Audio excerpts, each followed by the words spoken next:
All right. Okay, so what I'd like to do is talk a little bit about movement, and I want to do this in 2 quick videos for our friends at home, but also so you can go back and look at. How many folks have been in a situation where you've been given a speech assignment or you have a final presentation, but there isn't a lot of explanation toward the actual presentation of the speech? Has that happened? And have you ever been in the situation where you don't know where to move or where to stand? What's that like? What's that? It's kind of like, yeah, like you don't know what to do. Like it's kind of like nerve-wracking. Yeah, it's nerve-wracking, and you don't know what to do. You know the room in your mind, right? If it's a final presentation for one of your business courses, you know there's a podium, or you remember in maybe a grade school class they took you to the gym or something. What else is a little nerve-wracking about it? Looks like awkward. It looks awkward perhaps to the audience, and it feels awkward perhaps to you. So I want to teach you really quick something that you've probably never been shown before, and it's called purposeful movement.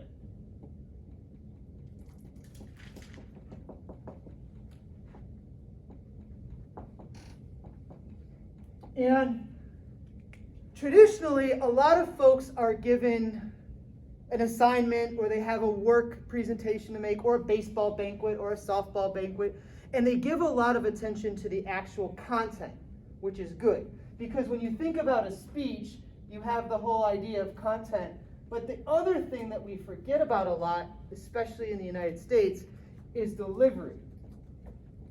And this is the part that actually worries a lot of people, is the delivery part. The content part's okay. And we've talked about that throughout the course so far, and we'll continue to do so. But what I'd like to start the conversation around is purposeful movement.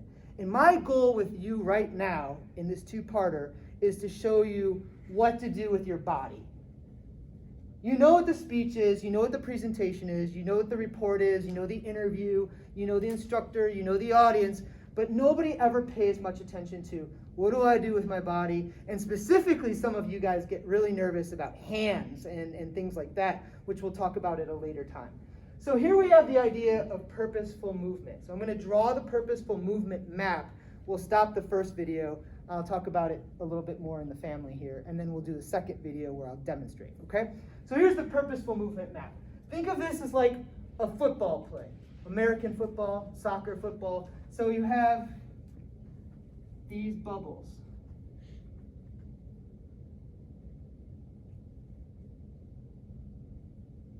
What do you think these little bubbles represent? Spaces on the floor. Whose spaces on the floor? Where you're gonna stand. They're you. So like players on a sports field, these are you. So think of this as an aerial view looking down. So here you've got your intro. We'll call this, let's say, the board. And then maybe you have your transition, and then you have point 1, and you have a transition, and you have point 2. And if you have a 3-part classroom style speech, you have a transition, and then you have, what do you think this bubble is here? Conclusion. Yeah, it's your conclusion, right? So this is probably something you've never been shown before, but it's where to move your body perhaps in a traditional solo, 1-person classroom speech without a podium, and maybe with a clicker if you have media, or somewhere where you don't have media, you have notes. Now, when you're looking down at it like this, what does it also do metaphorically? Physically, your body is going to move through these positions, which I'm going to show you here in the second part of this. But metaphorically, or abstractly, what have we created here? A guide. What's that? A guide to follow. A guide that's over there on the board that probably isn't in the camera. That's okay. But what guide do we call this? What have we been typing up for the last couple of weeks? Boom! This is your outline. So it's a physicality of your outline. And look at all of your main points are right on this plane here, and your intro and your conclusion are right on that plane here. So if you're thinking about memorization problems or chunking up your information, when you're practicing, you know that you're in sort of this line and you know where you are in your speech. And that's a good thing that maybe people have never been shown before. So this is the end of part 1 of the explanation of the Purposeful Movement map.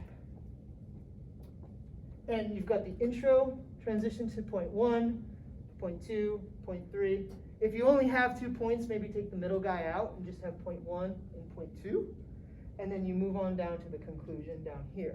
Now this looks really aggressive, like Disney on Ice probably, but I'm going to show you what it looks like in practice so it's not so obvious and not so aggressive. And we'll do that in the next video when we start again in just a minute.